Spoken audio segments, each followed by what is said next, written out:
Welcome to the Rim Break Rodeo. We hope this video helps. You need a quick reality check. The iPhone 12 does not include a fingerprint Touch ID sensor.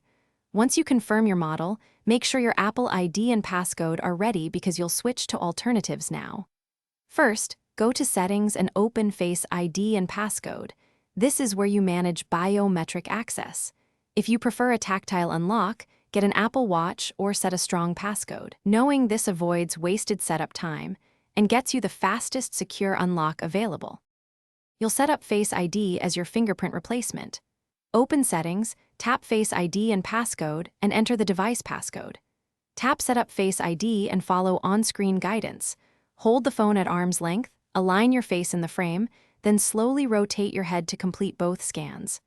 Once done, enable iPhone Unlock plus other features like iTunes and App Store and password autofill. This gives you fast, secure access that functions similarly to fingerprint authentication.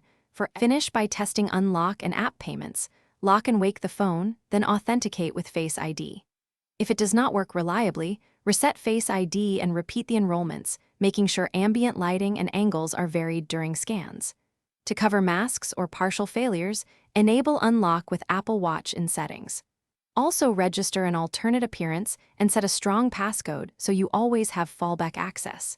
If hardware seems defective, contact Apple support for diagnostics and repair options. Thanks for watching. Consider subscribing if we helped you.